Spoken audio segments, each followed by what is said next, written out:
नमस्कार, अपना उत्तराखंड में आप सभी का स्वागत है। मैं हूं नीलू। करते हैं खबरों की शुरुआत और सबसे पहले खबर देहरादून से, जहां पर भले ही धामी सरकार में अभी मंत्रियों को पोर्टफोलियो नहीं बांटे गए हैं, लेकिन हम आपको बता दें कि उन्हें जिलों का प्रभारी बनाने के लिए लिस्ट जारी कर दी गई है। सतपाल महाराज को रुद्रप्रयाग और चमोली जिले की जिम्मेदारी दी गई है।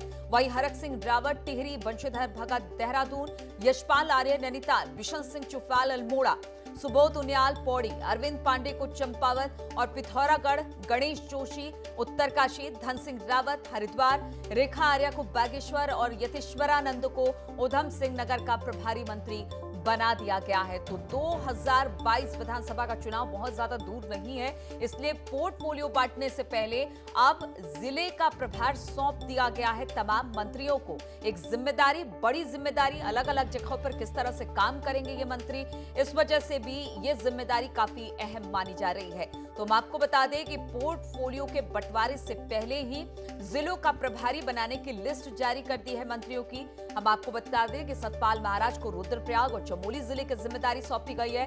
वहीं हरक सिंह रावत टिहरी के, बंशीधर भगत देहरादून के, यशपाल आर्य नैनीताल के, बिशन सिंह चुफाल अल्मोड़ा, सुबोध उनियाल पौड़ी, अरविंद पांडे को चंपावत और पिथौरागढ़, गणेश जोशी उत्तरकाशी, धन सिंह रावत हरिद्वार, रेखा आर्या को बागेश्वर, यतीश्वरानंद को उधम सिंह नगर का प्रभारी मंत्री बना दिया गया है।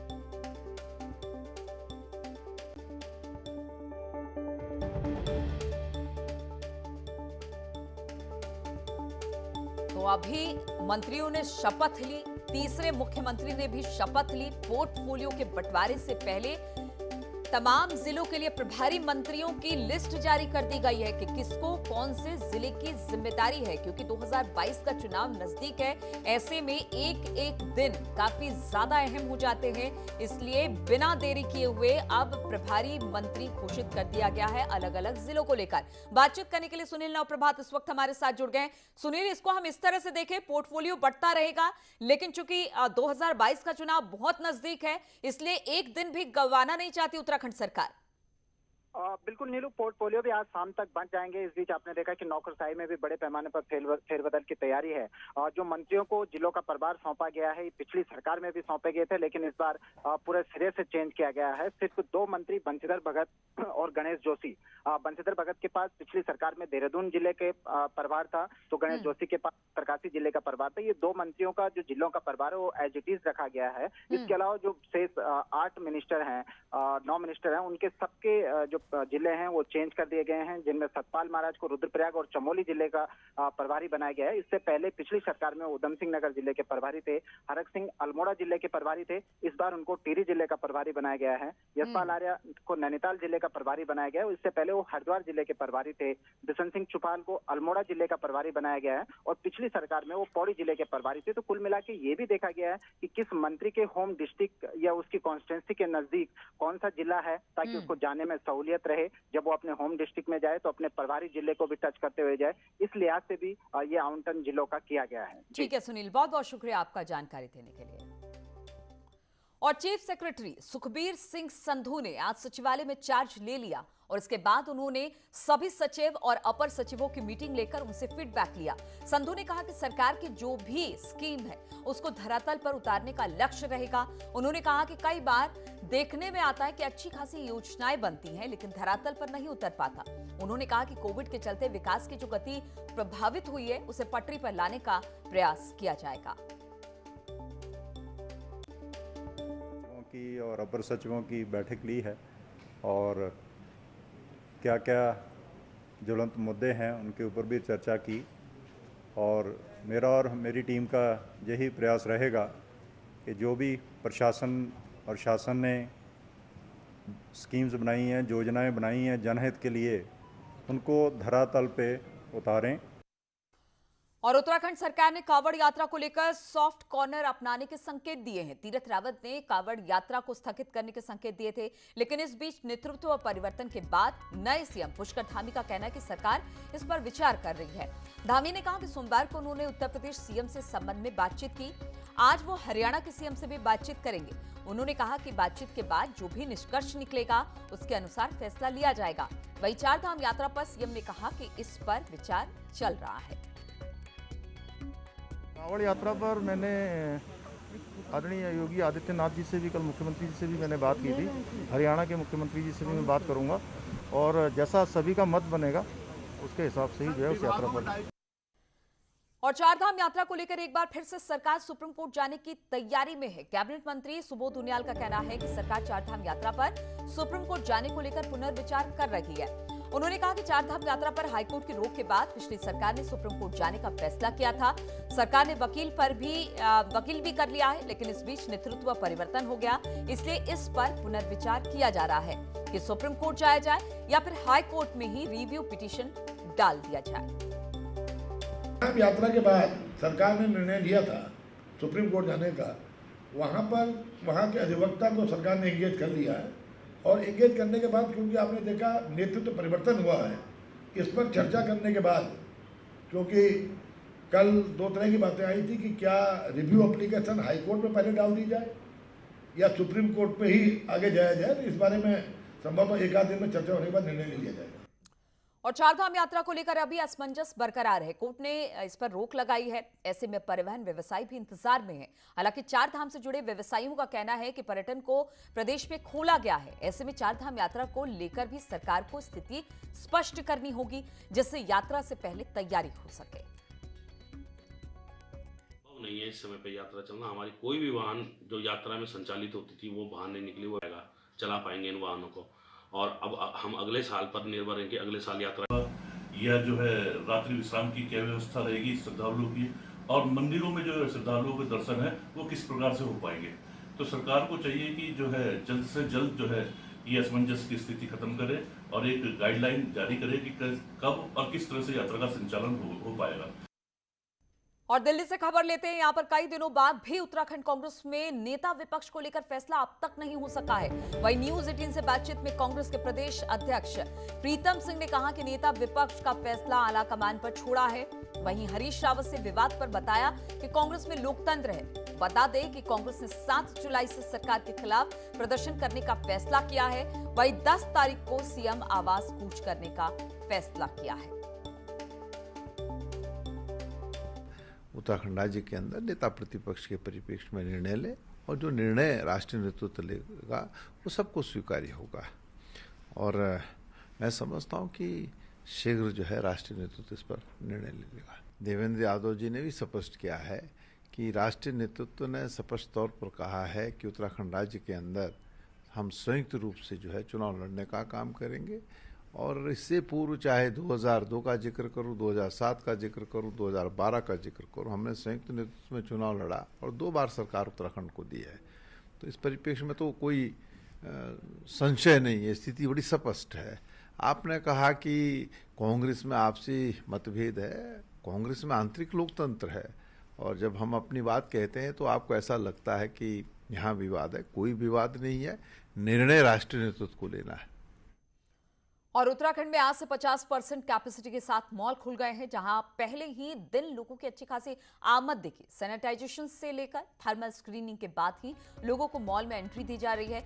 लंबे समय बाद मॉल खुलने से जहां लोग खुश हैं, वहीं दुकानदार भी राहत की अब सांस ले रहे हैं। सोशल डिस्टेंसिंग का पालन भी हो रहा है और मास्क भी लगाए लोगों ने, तो यहाँ आके अच्छा लगा। तैयारी करी है मैम, अपना स्टोर सैनिटाइज करा है, ठीक है ना, और अपने पूरे स्टाफ मेंबर्स को सैनिटाइज लगा के प्रॉपरली स्टाफ के आगे खड़ा करा है कि हाँ जितने कस्टमर वॉकिंग होता है तो उनको प्रॉपरली अटेंड करे, ताकि उनको भी देखे कि मास्क लगा रखा है प्रॉपरली या नहीं लगा रखा है, ठीक है ना। दैट्स वाई बाकी वेट कर रहे हैं कस्टमर का। 50% कैपेसिटी के साथ आज से मॉल्स खुल गए हैं और कोविड नियमों का पालन यहाँ पर किया जा रहा है। जो भी व्यक्ति एंट्री ले रहा है उसको सैनिटाइज यहाँ पर किया जा रहा है। सबसे पहले टेम्परेचर उसका यहाँ पर मापा जा रहा है और उसके बाद ही उसको मॉल में एंट्री दी जा रही है। लोगों का रिस्पांस भी बहुत अच्छा मिल रहा है और लोगों का यही कहना है कि इतने टाइम पीरियड बाद मॉल्स खुले हैं और ये एक अच्छी पहल है गवर्नमेंट की, और इसमें भी धीरे धीरे करके ही कैपेसिटी को यहाँ पर बढ़ाना चाहिए। शुरुआती दौर में 50% कैपेसिटी के साथ मॉल्स को खोलने का फैसला गवर्नमेंट का लोग सही ठहरा रहे हैं। कैमरा पर्सन राकेश रावत के साथ भारती सकलानी, न्यूज 18 देहरादून। और चमोली के घांघरिया इलाके में पहाड़ी से भारी भूस्खलन होने की तस्वीरें सामने आई है। हालांकि तस्वीर काफी दूर से ली गई है, लेकिन इस तस्वीर में साफ तौर से दिखाई दे रहा है कि किस तरह से पहाड़ से मलबा जंगल से होते हुए गिरकर नदी की ओर आ रहा है। इस दौरान यहाँ पर कई जंगली पेड़ों को भी नुकसान हो रहा है। इस तस्वीर में आप देख सकते हैं कि पहाड़ से चट्टानी मलबा टूटने के बाद वहाँ धूल का गुब्बार सा घाटी में किस तरह से फैल रहा है। हालांकि ये वीडियो कब की है इसकी पुष्टि न्यूज़ 18 नहीं करता है।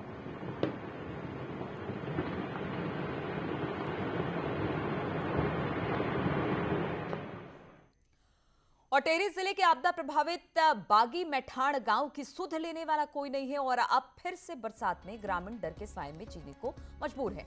करीब 6 साल बीत जाने के बाद भी आपदा से क्षतिग्रस्त रास्तों, पुलियों और सुरक्षा दीवार का निर्माण नहीं हो पाया।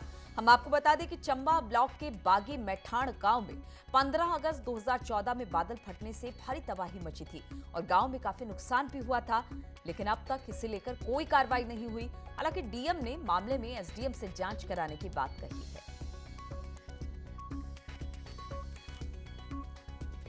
2014 अगस्त में बाढ़ हमारे यहाँ आई थी और मेरे ठीक पीछे ग्वाड़ की गाड़ एक तोक है जहाँ पर लोग फंस गए थे। हमारे 5-7 परिवार वहाँ फंस गए थे और जिनको जिला प्रशासन ने रेस्क्यू करके इधर लाया था। लेकिन आज भी स्थिति वहाँ जस की तस है। आप देखेंगे कि अभी भी लोग नदी पार करके पैदल वहाँ जा रहे हैं। इसके बारे में तो मेरे हिसाब से तो यहाँ पर पेंडिंग नहीं है इसका कोई मामला, ना ही कभी संज्ञान में लाया गया है और अगर संज्ञान में लाया जाता तो जरूर इस पर कार्रवाई की जाए। और खबर चमोली से लेते हैं जहां पर एक वीडियो वायरल हो रहा है। वीडियो में कुछ लोग एक बीमार महिला को इलाज के लिए लेकर जाते दिख रहे हैं। तस्वीरें नारायण बगड़ इलाके की बताई जा रही है। बताया ये जा रहा है कि एक महिला जंगल में पैर फिसलने के बाद घायल हो गई, जिसे अस्पताल ले जाया गया, लेकिन सड़क नहीं होने की वजह से लोग महिला को डंडी के सहारे मुख्य सड़क तक पहुंचाए। ग्रामीणों का कहना है कि सड़क बहुत पहले स्वीकृत हो गई है, लेकिन विभागीय लापरवाही के कारण अब तक सड़क का निर्माण नहीं हो पाया है। सरकार से निवेदन करते हैं कि हमारे गांव में भी रोड पहुंचना चाहिए, जिससे कि हमें यहाँ पर ऐसी घटनाएं होती है डिलीवरी ले जाने में, रात कभी किसी की तबीयत खराब हो जाती है तो रात हमें उन लोगों को डंडी पर ले जाना पड़ता है। और सड़क को विकास की पहली किरण माना जाता है, लेकिन छोटे से जिले रुद्रप्रयाग में आज भी 100 गांव सड़क विहीन है। रुद्रप्रयाग में 653 राजस्व गांव में 100 गांव आज तक सड़क से नहीं जुड़ पाए। इन 100 गांव में से 16 तो ऐसे गांव जहां पर भविष्य में सड़क पहुंचने के लिए कोई योजना विभागों ने तैयार नहीं की। 84 गांव के लिए सड़क से जुड़े अलग अलग विभागों ने योजनाएं कागजों पर जरूर तैयार कर ली। ऐसे में जिले के दूर दराज के इन सड़क विहीन गांव के लोगों को आज भी मीलों पैदल सफर करना पड़ता है। हमारे पास उपलब्ध सूचना के अनुसार 653 रेवेन्यू विलेजेस हैं, जिसमें 100 गांव ही मात्र ऐसे गांव हैं जो अभी नहीं जुड़े हैं, लेकिन 100 में भी 84 के गांव के पास योजनाएं स्वीकृत हैं, जो विभिन्न निर्माण एजेंसियों जैसे PWD Rudraprayag, PWD Ukhimath, PMGSY इनके द्वारा क्रियान्वित की जा रही है। और पौड़ी के एक निजी स्कूल के परिसर के साथ आवासीय क्षेत्र में गुलदार पहुंच गया। गुलदार की तस्वीरें सीसीटीवी में कैद हो गई। हालांकि गुलदार घायल है, उसको चलने में थोड़ी दिक्कत आ रही है, बड़ी मुश्किल से गुलदार चल पा रहा है। वहीं स्कूल प्रबंधन ने इसके लिए वन विभाग से भी शिकायत की, लेकिन वन विभाग लापरवाह बना हुआ है।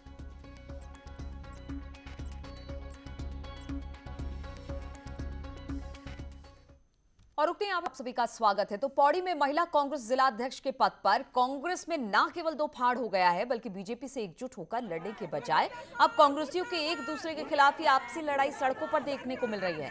हालात यह है कि महिला कांग्रेस जिला अध्यक्ष पद पर कमला रावत को हटाने की मुहिम छेड़ दी है। वहीं नीलम रावत को जिला अध्यक्ष बनाया गया।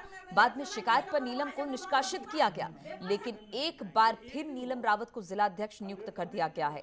अब इसी के खिलाफ पूर्व और नव नियुक्त जिला अध्यक्षों की प्रदेश पदाधिकारी भी एक दूसरे का पुतला तक फूंकने लगे हैं। पिछले टाइम पे जो है मेरे को जिला अध्यक्ष बनाया गया था, अब बिना मुझे निकाले हुए एक निष्कासित महिला को नियुक्ति दी गई है। उस विरोध में हमने जो है अपनी प्रदेश की प्रभारी पद्मिंदर कौर का पुतला दहन किया है, जो कि इस प्रकार से वरिष्ठ कांग्रेसी हैं, पुराने कांग्रेसी, उनकी अनदेखी की जा रही है। अभी हाईकमान ने पूरी छानबीन करके उनको जो अच्छा लगा उन्होंने वो निर्णय लिया है। हम उनके निर्णय का स्वागत करते हैं। और ये तो अब इन लोगों की अपनी मानसिकता है कि उन्होंने ऐसे नारे किसी के लगाए, वो अच्छा नहीं होता, क्योंकि अपने ही कांग्रेस से अपने कांग्रेसी का नारा लगाते हैं तो गंदा लगता है। और श्रीनगर गढ़वाल के राजकीय मेडिकल कॉलेज के डॉक्टरों ने काम बंद कर हड़ताल शुरू कर दिया है। डॉक्टर मानदेय बढ़ाने की मांग को लंबे समय से कर रहे हैं, लेकिन मांग पूरी ना होने के चलते उन्होंने काम करना बंद कर दिया है। डॉक्टर्स ने कार्य बहिष्कार कर मौन आंदोलन शुरू किया। दूसरी ओर अस्पताल प्रशासन इसे शासन स्तर का मामला बताकर अपना पल्ला झाड़ रहा है। साथ ही डॉक्टरों पर कड़ी कार्रवाई की चेतावनी भी दी गई है।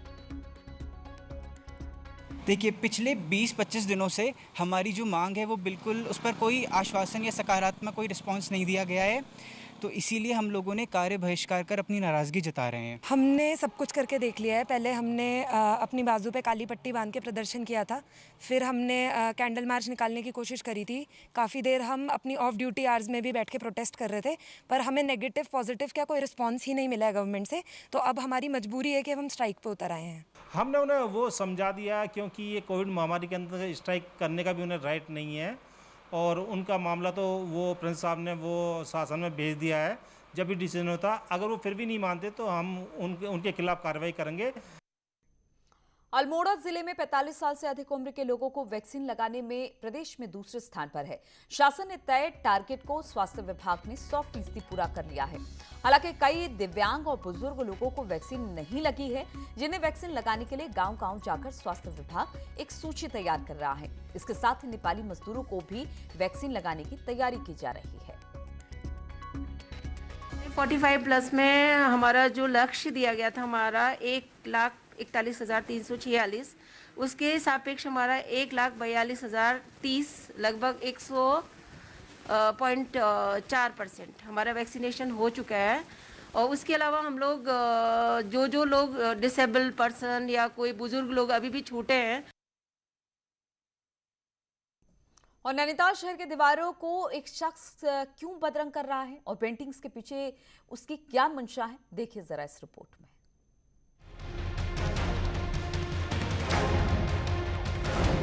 पिछले 3 महीने से शहर की दीवारों को अजीब तरह से रंगा जा रहा था। दो स्थानीय लोगों के साथ ही पुलिस के लिए भी पहेली बना हुआ था। बोट स्टैंड की दीवारें हों या माल रोड की दीवारें, पेंटर अजीब तरह के चिन्ह बनाकर गायब हो रहा था। ये स्प्रे पेंटर कई महीनों से चुनौती बना हुआ था और स्थानीय लोग भी ऐसे पेंटर पर सख्त कार्रवाई की मांग करने लगे। साफ सुथरी दीवारें हैं। अभी ये मई जून का सीजन जो है ये चल रहा है, उसमें सारी दीवारें ही गंदी कर रहा है ये आदमी, और इस तरह का तो नहीं होना चाहिए ना ये। पुलिस के लिए चुनौती बने इस युवक को जब पकड़ा गया तो इसने एक-एक कर पूरे राज उगल दिए। आरोपी युवक ने बताया कि वो पुणे में टैटू बनाने का काम करता था और लॉकडाउन में घर लौटा था। वहीं पेंटिंग को लेकर युवक से पूछा गया तो उसने युवाओं को नशे से दूर करने के लिए पेंटिंग की बात कही। हालांकि पुलिस ने युवक का चालान काटने के बाद काउंसलिंग कर परिजनों को सौंप दिया और आगे ऐसा नहीं करने की हिदायत दी। मैंने बताया ना सर अभी कि मैं नैनीताल के यूथ को दिखाना चाहता हूँ कि नशे से भी कुछ अलग है। इसको पता नहीं चल पा रहा था कौन लिख रहा था, तो फिर इसका डिजाइन कुछ अलग टाइप का था, तो जनता में थोड़ा सा उत्सुकता थी क्या लिखा जा रहा है। तो जैसे पूछताछ की तो इसने बताया कि जो है WIN ही लिखता था हर जगह, जो अलग अलग डिजाइन में बना के लिखता था। बहरहाल शहर के लिए पहेली बने इस युवक को आखिरकार पुलिस ने पकड़ा जरूर है, लेकिन ऐसे लोगों को काउंसलिंग के साथ इलाज की भी जरूरत है। नैनीताल से वीरेंद्र बिष्ट के साथ ब्यूरो रिपोर्ट, न्यूज़ 18 नेटवर्क। और युवा मुख्यमंत्री और युवाओं को रोजगार के फॉर्मूले पर चलते हुए उत्तराखंड बीजेपी मिशन 2022 को साधने में जुट गई है। सीएम पुष्कर धामी द्वारा विभागों में खाली पड़े 22,000 पदों को भरने की घोषणा इसी रणनीति का एक हिस्सा माना जा रहा है।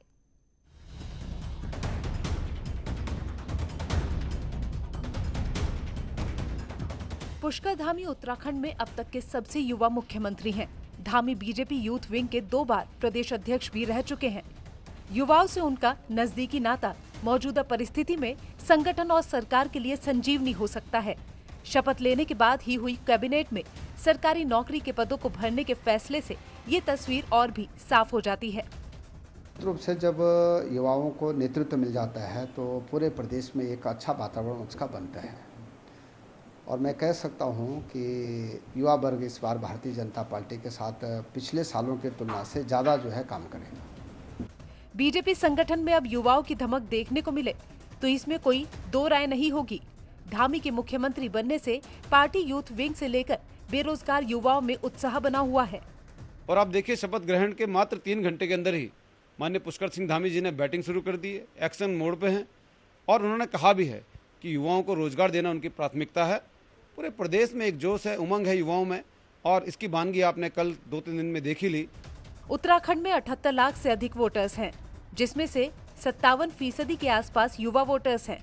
ऐसे में युवाओं पर सियासी दलों का फोकस करना ज्यादा फायदेमंद सौदा हो सकता है। न्यूज़ 18 के लिए देहरादून से सुनील नवप्रभात की रिपोर्ट। और उत्तराखंड में आम आदमी पार्टी बीजेपी की राह पर चल पड़ी है। अब आपकी नजर फौजी वोटर्स से लेकर युवाओं पर है, जिसके लिए रिटायर्ड कर्नल कोठियाल मैदान में है। वहीं युवाओं के लिए सोशल मीडिया सेल भी अब एक्टिव है।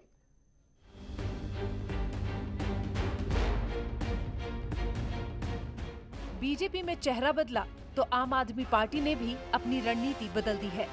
एक तरफ उसकी नजर फौजी और उनके परिवारों पर है, जिसके लिए रिटायर्ड कर्नल अजय कोठियाल को चुनावी मैदान में उतारा है, तो युवाओं को साधने के लिए सोशल मीडिया पर एक्टिव भी हो चुकी है। एक्स सर्विसमैन जो कई बार बोलते हैं कि एकदम से नई पार्टी की तरफ नहीं जाते, वो तो पूरे ग्रुप के ग्रुप ज्वाइन कर रहे हैं एक साथ में। एक एग्जांपल दूंगा, एक पलटन है 16 गढ़वाल राइफल। अभी 4 महीने पहले उनके 18 एक ही आपस में जो सीनियरिटी के हैं 18 नायक हवलदार रैंक पे एक साथ आए और वो आकर के मेरे को बोलते हैं सर हम 18 के 18 एक साथ वो करेंगे। तो इन्हीं तमाम खबरों के साथ